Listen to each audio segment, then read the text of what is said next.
안녕하십니까. 10분 만에 배우는 간터 조선인 학살. 저는 기업과 평화를 위한 1923 역사관 김종수 관장입니다. 최근에 시리아에서 또 아프가니스탄에서 전쟁을 피해 입국한 사람들이 있었죠. 어떤 분들은 안쓰럽다고 잘 보살펴드리자는 분들도 있었지만 또 어떤 분들은 우리나라에서 몹쓸 짓을 할지 모른다며 염려하는 분도 있었습니다. 여러분들은 어떤 마음이셨나요? 오늘은 100년 전에 어쩔 수 없는 상황에 처해 시리아인이나 아프가니스탄인들처럼 일본으로 건너갔던 우리 조선인들의 이야기 하나 들려드리도록 하겠습니다.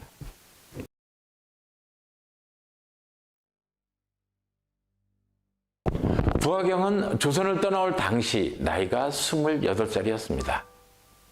그는 집을 떠나면 일본 사람들과 함께 마시타야라고 하는 여관에 묵고 있었습니다. 그는 이 동네 저 동네를 다니면서 엿을 팔고 다녔습니다. 물론 엿장수인이 인기가 많았겠죠.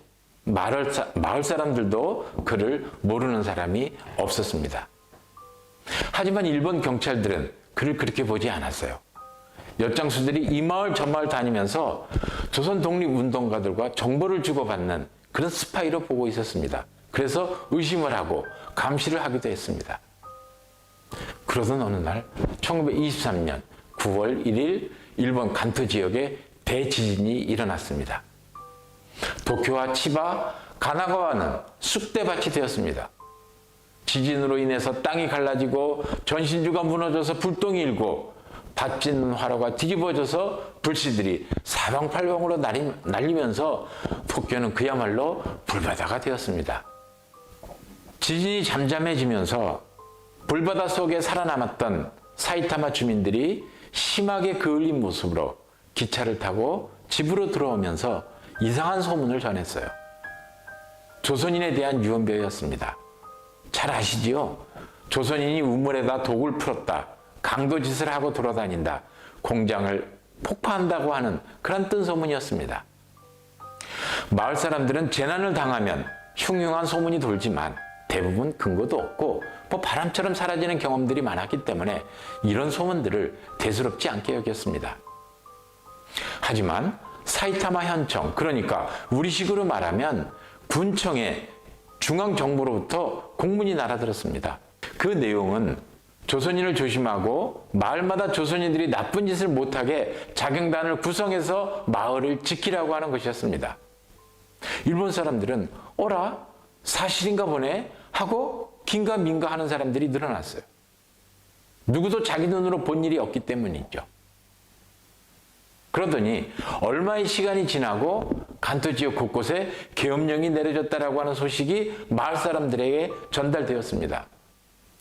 이렇게 공문이 날아오고 더더군다나 계엄령이 선포되면서 그동안 조선인에 관한 이런저런 소문들에 대해서 일본의 지역 주민들은 어라? 정말 사실인가 보네? 하고 믿는 사람들이 이제 점점 늘어나서 대부분 마을 사람들은 그것을 사실로 받아들이기 시작을 했습니다. 자, 과연 이러한 상황에서 사이타마 엿장수 부하경은 어떻게 되었을까요? 부하경은 마을 사람이면 누구나 알고 있었기 때문에 그를 잘 아는 마을 사람들은 그를 보호해 주려고 했습니다. 경찰서장도 부하경을 잘 알고 있었기 때문에 경찰서 끝방에 숨어 있도록 했습니다. 엿장수 부하경은 자기를 보호해주는 마을 사람들과 경찰서장에 참으로 감사하게 생각했습니다. 그래서 뭐라도 보답하고 싶어서 경찰서 마당에 풀을 뽑고 있었습니다.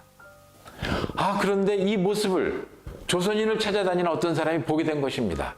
그리고 곧장 이웃마을 자경단들에게 달려가서 경찰서에 조선인이 있다. 내가 조선인을 발견했다. 하고 신이 나서 보고를 했어요. 부하경을 잡으러 수백 명의 자경단들이 몰려옵니다.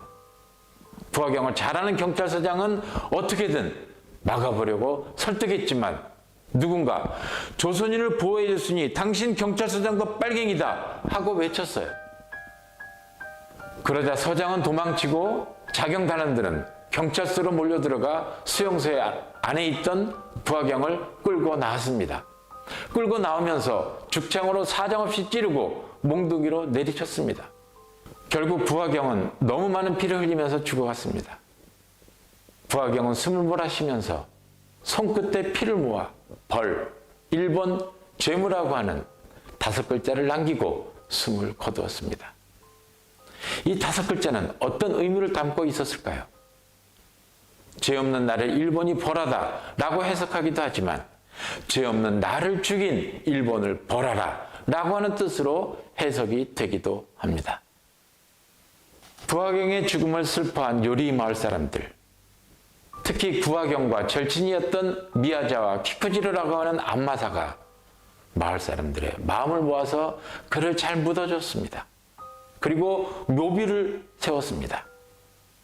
마을 사람들은 그의 묘비에 그의 이름과 나이 그리고 그가 떠나온 고향의 주소까지 또렷하게 새겨 놓았습니다.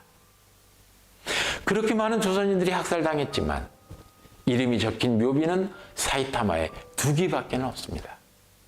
또 고향 주소까지 새겨져 있는 묘비는 오직 부하경의 묘비가 유일했습니다. 지금도 정수원이라고 하는 공동묘지에 가면 부하경의 묘와 묘비를 볼 수 있습니다. 문제는 100년이 되어 오는데 이렇게 학살당한 조선인의 유해가 간토 지역 곳곳에 있는데 고향 땅으로 돌아오지 못하는 데 있다는 것입니다.